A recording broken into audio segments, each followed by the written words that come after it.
Agent news ഇപ്പോൾ വന്ന് നിൽക്കുന്നത് വെള്ളിമാനം ഹയർ സെക്കൻഡറി സ്കൂളിന് മുന്നിലാണ് ഇപ്പോൾ നിൽക്കുന്നത്. 9ാം ക്ലാസ്സിൽ ഹൈസ്കൂളിൽ പഠിക്കുന്ന 9ാം ക്ലാസ് വിദ്യാർത്ഥി കഴിഞ്ഞ ദിവസം ആത്മഹത്യ ചെയ്തതുമായി ബന്ധപ്പെട്ട് ഒരുപാട് ആരോപണങ്ങളാണ് ഇപ്പോൾ ഉയർന്നു വന്നിരിക്കുന്നത്. കുടുംബം ആറളം പോലീസ് സ്റ്റേഷനിൽ സ്കൂളിലെ അധ്യാപകർക്കെതിരെ പരാതി നൽകിയിട്ടുണ്ട്. ഇപ്പോൾ ഞങ്ങൾ ഹൈസ്കൂൾ ഹെഡ് മാഷിനോട് ഇതിൻ്റെ കാര്യങ്ങൾ ചോദിച്ചറിയാൻ വേണ്ടിയിട്ടാണ് വന്നിരിക്കുന്നത്. അദ്ദേഹത്തിന് എന്താണ് ഏജന്റ് ന്യൂസിനോട് പറയാനുള്ളത് എന്ന് നമുക്കൊന്ന് കേൾക്കാം. വെള്ളിമാനം സ്കൂളിനെ സംബന്ധിച്ച് ഏറ്റവും വളരെ ദുഃഖകരമായിട്ടുള്ളൊരു സാഹചര്യത്തിലൂടെയാണ് നമ്മൾ കടന്നു പോകുന്നത്. നമ്മൾ തികച്ചും അപ്രതീക്ഷിതമായിട്ട് നടന്നൊരു സംഭവമാണ് ഈ ദിവസങ്ങളിൽ നമ്മുടെ സ്കൂളിനെ സംബന്ധിച്ചുണ്ടായത്. അപ്പോൾ ആരും നനച്ചിരിക്കാതെ വന്നൊരു സംഭവമായിട്ടാണ് നമ്മളിത് കാണുന്നത്. തികച്ചും അപ്രതീക്ഷിതമായിട്ട് പ്രതീക്ഷിക്കാത്ത രീതിയിൽ നമ്മുടെ മനസ്സിൽ പോലും വിചാരിക്കാത്ത രീതിയിലാണ് ഈ സംഭവം അരങ്ങേറിയത്. അപ്പോൾ ആരോപണം എന്ന് പറഞ്ഞ കുട്ടി വളരെ സജീവമായിട്ട് എല്ലാ കാര്യങ്ങളിലും നല്ല ആക്റ്റീവായിട്ട് പഠനത്തിലും പാഠ്യേതര പ്രവർത്തനത്തിലും നന്നായിട്ട് ശോഭിക്കുന്നൊരു കുട്ടിയാണ്. പക്ഷെ അവൻ്റെ ഈ വിയോഗം ഞങ്ങളെല്ലാവരെയും തീർത്തും ദുഃഖത്തിലാഴ്ത്തി എന്ന് വേണമെങ്കിൽ പറയാം. തിങ്കളാഴ്ച ഞാൻ സ്കൂളിൽ ലീവായിരുന്നു.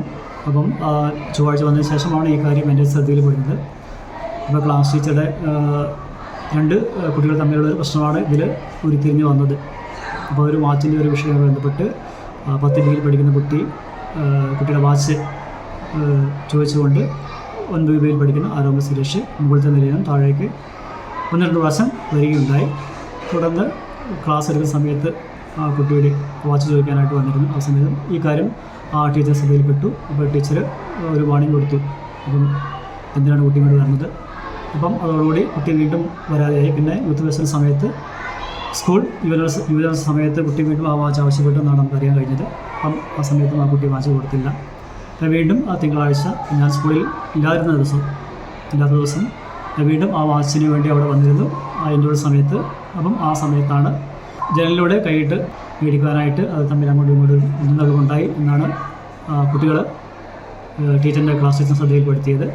അപ്പോൾ ആ സമയത്താണ് ഈ ഒരു ഗ്ലാസ് പൊട്ടിയതായിട്ട് കുട്ടികൾ ക്ലാസ് ടീച്ചറുടെ ശ്രദ്ധയിൽപ്പെടുത്തിയത്.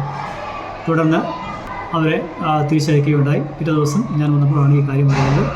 അപ്പോൾ അതോടെ തന്നെ അന്ന് പരീക്ഷ 1ാം പാദഭാഷ പരീക്ഷ ആരംഭിക്കുന്ന ഒരു ദിവസമായിരുന്നു.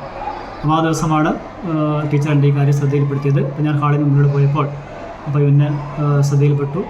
അപ്പോൾ ടീച്ചർ ഞാൻ പറഞ്ഞു അപ്പോൾ എന്തായാലും പരീക്ഷയ്ക്ക് ശേഷം കുട്ടി എൻ്റെ അടുത്തേക്ക് അയക്കാനായിട്ട് ഞാൻ ആവശ്യപ്പെട്ടു. അപ്പോൾ കുട്ടി ആ സമയം 2.5 മണിക്കൂർ പരീക്ഷ വളരെ ഭംഗിയായിട്ട് എഴുതുകയും യാതൊരു സമ്മർദ്ദമില്ലാതെ കുട്ടി പരീക്ഷ എഴുതി. 3-4 ഷീറ്റും പരീക്ഷയിൽ പേപ്പർ എഴുതിയതിന് ശേഷമാണ് കുട്ടി എൻ്റെ അടുത്തേക്ക് വരുന്നത്. അപ്പോൾ ഞാൻ ഓഫീസിൽ നിന്ന് പുറത്തായിരുന്നു. ഓഫീസിൻ്റെ വാതിൽ വെച്ചാണ് കുട്ടിയോട് ഞാൻ സംസാരിക്കുന്നത്. വളരെ സൗഹാർദ്ദപരമായിട്ട് ഒരു പിതാവിനെ പോലെ സ്ഥിരമായിട്ട് ഞാൻ കാണുന്ന കുട്ടിയാണ്. അപ്പോൾ എൻ്റെ അടുത്ത് വരുന്ന കുട്ടിയാണ്. അപ്പോൾ വളരെ സൗമ്യമായിട്ട് ശാന്തമായിട്ട് കുട്ടിയോട് സംസാരിച്ചു. അപ്പോൾ എന്തായാലും നമുക്കറിയാം സ്കൂൾ മേലധികാരി എന്ന നിലയിൽ ഇത്തരത്തിലുള്ള പ്രവർത്തനങ്ങൾ, അതായത് ക്ലാസ് പൊട്ടിക്കുക, അപ്പോൾ അത് നമ്മൾ PTA-യിലും മറ്റും പറഞ്ഞിട്ടുള്ള കാര്യമാണ്. എക്സിക്യൂട്ടീവിലും അതോടൊപ്പം തന്നെ ജനറൽ ബോഡിയിലെല്ലാം ഇത് ക്ലാസ് തലത്തിലും അസംബ്ലി തലത്തിലും ക്ലാസ് ടീച്ചേഴ്സ് കൃത്യമായിട്ട് നിർദ്ദേശം കൊടുക്കാറുണ്ട്. അതുപോലെ തന്നെ അസംബ്ലിയിലും കുട്ടികളെ വീണ്ടും ഓർമ്മപ്പെടുത്താറുണ്ട്. അപ്പം മുൻ വർഷങ്ങളിലും ഇത്തരത്തിലുള്ള പ്രവണതകൾ കുട്ടികൾ ഉണ്ടായിട്ടുണ്ട്. അപ്പം സമീപസ്ഥങ്ങളായ സ്കൂളുകളിലും അപ്പോൾ ഇതേ നിലപാടുകൾ തന്നെയാണ് എടുക്കുന്നത് എനിക്ക് അറിയാൻ കഴിഞ്ഞത്. കഴിഞ്ഞ വർഷവും കുട്ടികളുടെ ഗ്ലാസ് പൊട്ടി അത് കുട്ടികളുടെ കൈ മുറിയുന്ന ഒരു സംഭവം വരെ എത്തിയിട്ടുണ്ടായി. അപ്പം അതെല്ലാം ഒന്ന് പരിഹരിക്കാനായിട്ട് അപ്പോൾ ആരാണ് ക്ലാസ് പഠിക്കുന്നത് അവരെ റീപ്ലേസ് ചെയ്യുക എന്നുള്ളൊരു പോളിസി, ഒരു നയം ആണ് നമ്മൾ ഇവിടെ സ്വീകരിച്ചിരിക്കുന്നത്. വലിയൊരു സംഭവമായിട്ട് നമ്മൾ എടുത്തിട്ടില്ല. അപ്പോൾ ചെറിയൊരു റീപ്ലേസ് ചെയ്യേണ്ട ഒരു വിഷയമുള്ളൂ. അപ്പോൾ അത് വളരെ ലൈറ്റായിട്ട് ആൾക്കാർ കുട്ടികളെ ബോധ്യപ്പെടുത്തി. അതുകൊണ്ട് നമ്മൾ അധ്യാപകരെ പേരൻസിൻ്റെ സാധനത്തിൻ്റെ കേസുകളിൽ അധികം വിളിക്കാറില്ല, അവരെ ഹറാസ് ചെയ്യുകയല്ല, കുട്ടികളെ ജസ്റ്റ് പറഞ്ഞു വിടുക മാത്രമേ ഉള്ളൂ. ആ രീതി തന്നെയാണ് ഇപ്രാവശ്യം അവലംബിച്ചത്. അപ്പം അതിൽ കുട്ടി വളരെ സാറ്റിസ്ഫൈഡ് ആയിരുന്നു. അപ്പം കുട്ടി വളരെ നന്നായിട്ട് ഒരു പ്രശ്നമില്ലാത്ത കുട്ടി പോവുകയും ചെയ്തു. കുടുംബക്കാർ പോലീസ് സ്റ്റേഷനിൽ പരാതി കൊടുത്തതാണ് അറിയാൻ കഴിഞ്ഞത്. അപ്പോൾ അതിനെ വിലയിരുത്തിക്കൊണ്ട് അപ്പോൾ അതിൻ്റെ ബാക്കി ഉള്ള കാര്യങ്ങൾ ആലോചിച്ച് മാനേജ്മെൻറ്റുമായിട്ട് ചർച്ച ചെയ്ത് അപ്പോൾ ബാക്കി നടപടികൾ നമ്മൾ സ്വീകരിക്കാനായിട്ട് തീരുമാനിച്ചിട്ടുണ്ട്. അപ്പോൾ യാതൊരു വിധത്തിലുള്ള മാനസിക പീഡനം, ശാരീരിക പീഡനം ഒന്നും ഒരു ഭാഗത്തുനിന്നും അധ്യാപകരുടെ ഭാഗത്തുനിന്നും അതുപോലെ തന്നെ ഹെഡ് മാസ്റ്റർ ഭാഗത്തുനിന്നും ഒരു മോശം സമീപനമോ കുട്ടിക്കുണ്ടായിട്ടില്ല എന്ന് പൂർണ്ണമായിട്ട് ഞാൻ ഉറപ്പു തരികയാണ്. അപ്പോൾ ആ കാര്യത്തിൽ 100% ഉറച്ച വിശ്വാസത്തിലാണ് അധ്യാപകരും അതുപോലെ തന്നെ ഹെഡ് മാസ്റ്റർ എന്ന നിലയിൽ ഞാനും ഈ സംഭവത്തെ നോക്കിക്കാണുന്നത്. ഈ സംഭവം നടന്ന ദിവസം തന്നെ അന്ന് വൈകുന്നേരം ഞങ്ങൾ ഇരിട്ടിയിലുള്ള അമല ഹോസ്പിറ്റലിൽ പോവുകയും ഞാനും അധ്യാപകനായ ദിനേശ് ജോളും അടക്കം ഞങ്ങളവിടെ എത്തുകയും തുടർന്ന് അവിടെ നിന്ന് മൃതദേഹം പരിയാരത്തേക്ക് കൊണ്ടുപോകാനായിട്ട് ആംബുലൻസ് കയറ്റി അവിടെ തന്നെ യാത്രയാക്കുകയും ചെയ്തു. തുടർന്ന് ഞങ്ങൾ വൈകുന്നേരം 7:07 തിരിച്ച് സ്കൂൾ മാനേജരും അവിടെ തന്നെ PTA അംഗങ്ങളും അടക്കം പിതാവിൻ്റെ കുട്ടിയുടെ വീട്ടിൽ പോവുകയും അവിടെ പോയി സംസാരിക്കുകയും ഒത്തിരി നേരം അവിടെ സ്പെൻഡ് ചെയ്യുകയും ചെയ്തു. അതിനുശേഷം മാത്രമാണ് ഞങ്ങൾ തിരികെ പോകുന്നത്. കൂടാതെ പിറ്റേ ദിവസം ടീച്ചേഴ്സ് എല്ലാവരും തന്നെ ഒരു 4 മണിയോടുകൂടി ഭവനത്തിലെത്തി സന്ദർശിക്കുകയും കാര്യങ്ങൾ അവരെ വീട്ടുകാരെ പിതാവിനെയും സ്വാതന്ത്ര്യപ്പിക്കുകയും ഒക്കെ ചെയ്യുകയുണ്ടായി. ബാക്കി പുറത്തു വരുന്ന വാർത്തകൾ വീട്ടിൽ വന്നില്ല എന്നുള്ള വാർത്തകൾ തികച്ചും അടിസ്ഥാനരഹിതമായിട്ടുള്ള വാർത്തയാണ് നമുക്ക് സ്കൂൾ എന്ന നിലയിൽ നമുക്ക് അറിയാൻ കഴിയുന്നത്. അപ്പോൾ ഇതെല്ലാം തീർത്തും സങ്കടകരമായിട്ടുള്ള വാർത്തയാണ്. സ്കൂളിനെക്കുറിച്ചും അധ്യാപകരെക്കുറിച്ചും എല്ലാം പുറത്ത് ഇപ്പോൾ വ്യാപകമായിക്കൊണ്ടിരിക്കുന്ന വാർത്തകൾ. അപ്പോൾ അതിൽ അതിയായ ദുഃഖം എന്ന നിലയിൽ ഞാൻ രേഖപ്പെടുത്തുകയാണ്. പൊതുവായിട്ട് ഒത്തിരിയേറെ ആരോപണങ്ങൾ വരുന്നുണ്ട്. അതിലൊന്നാണ് പരീക്ഷ സംബന്ധമായിട്ടുള്ള പ്രശ്നങ്ങൾ. കാരണം ഇത് ഒന്നാം പാദവാർഷിക പരീക്ഷ നടക്കുന്നത് കാരണം അപ്പോൾ സ്റ്റേറ്റ് തലത്തിലുള്ള ക്വസ്റ്റ്യൻ പേപ്പർ ആയതുകൊണ്ട് നമുക്കൊരു കാരണവശാലും പരീക്ഷ മാറ്റിവെക്കാനുള്ള ഒരു അനുവാദമില്ല. മാത്രമല്ല അന്നേ ദിവസം തന്നെ DO ബന്ധപ്പെട്ടു. അപ്പോൾ DO പറഞ്ഞത് പരീക്ഷ മാറ്റേണ്ട ആവശ്യമില്ല, പരീക്ഷ ഇവിടെ നടക്കട്ടെ എന്നാണ് നമുക്ക് മുകളിൽ നിന്ന് കിട്ടിയ നിർദ്ദേശം.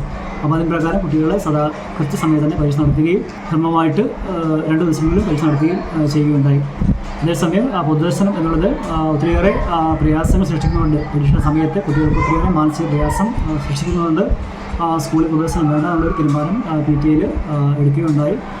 അതോടൊപ്പം തന്നെ കുട്ടിയുടെ കുടുംബക്കാരുമായിട്ട് ചർച്ച ചെയ്ത് ഈ കാര്യത്തിൽ നല്ലൊരു തീരുമാനം ഉണ്ടാവുകയും ചെയ്തു. അപ്പോൾ അതിൻ്റെ വെളിച്ചത്തിൽ മാത്രമാണ് സ്കൂളിൽ പൊതുദർശനം മാനേജ്മെൻറ്റും അതുതന്നെ PTA എല്ലാം എടുത്ത് തീരുമാനത്തിൽ വിളിച്ചതിന് മാത്രമാണ് സ്കൂളിൽ പൊതുദർശനം വെക്കാതിരുന്നത് കൂടി ഈ അവസരത്തിൽ ഞാൻ അറിയിക്കുകയാണ്.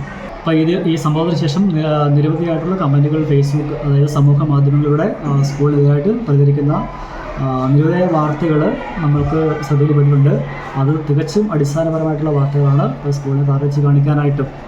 അപ്പോൾ അത്തരത്തിലുള്ള വാർത്തകൾ ഒരു കാരണവശാലും പൊതുജനം വിശ്വസിക്കരുത്. അപ്പോൾ അവർ ഈ വാർത്തകൾ ഒരു കാരണവശാലും മുകളിലേക്ക് എടുക്കരുതെന്നാണ് എൻ്റെ ഒരു അഭ്യർത്ഥന. മാത്രമല്ല തികച്ച അച്ചടക്കവും അതോടൊപ്പം തന്നെ നല്ല 100% വിജയ ഉള്ള ഒരു വിദ്യാലയമാണ്. അപ്പോൾ മാത്രമല്ല ആറളം ഫാമിനോട് ചേർന്ന് കിടക്കുന്ന ഒരു വിദ്യാലയം എന്ന നിലയിൽ അപ്പം കൂടുതലായിട്ട് ST വിഭാഗത്തിൽപ്പെട്ട കുട്ടികൾ കൂടുതലായിട്ട് പഠിക്കുന്ന ഒരു സ്കൂൾ കൂടെയാണ്. അപ്പോൾ എല്ലാ കുട്ടികളെയും ഒരേ തരത്തിൽ കണ്ടുകൊണ്ട് അവരെ വിജയത്തിലേക്ക് എത്തിക്കാനുള്ള നല്ലൊരു ഭഗീരഥ പ്രയത്നത്തിനാണ് അധ്യാപകരും അതുപോലെ കുട്ടികളും നല്ല തികഞ്ഞ ഒരു സമീപനത്തിലാണ്. അപ്പോൾ അതുപോലെ യാതൊരു വിധത്തിലുള്ള ഒരു കംപ്ലയിൻറ്റും പൊതുവെ നമുക്ക് സ്കൂളിനെക്കുറിച്ച് പരാതി ഇതുവരെ ലഭിച്ചിട്ടില്ല. അപ്പോൾ വളരെ ഭംഗിയായിട്ട് മാനേജ്മെൻറ്റും നാട്ടുകാരും PTA എല്ലാം സഹകരിച്ച് പോകുന്ന ഒരു വിദ്യാലയം കൂടിയാണ് Vilamanam Saint Sebastian higher secondary school. അപ്പോൾ അദ്ദേഹമാണ് നടന്ന സംഭവങ്ങൾ ഇപ്പോൾ വിശദീകരിച്ച് ഏജന്റ് ന്യൂസിനോട് പറഞ്ഞിരിക്കുന്നത്. ആരോപണങ്ങൾ തികച്ചും അടിസ്ഥാനരഹിതമാണെന്നും സാറും ഇപ്പോൾ പറഞ്ഞിട്ടുണ്ട്. ക്യാമറമാൻ ഷിജു അബ്രഹാമിനൊപ്പം വെളിമാനം ഹയർ സെക്കൻഡറി സ്കൂളിൽ നിന്നും ശ്രീവേഷ്കർ, ഏജന്റ് ന്യൂസ്.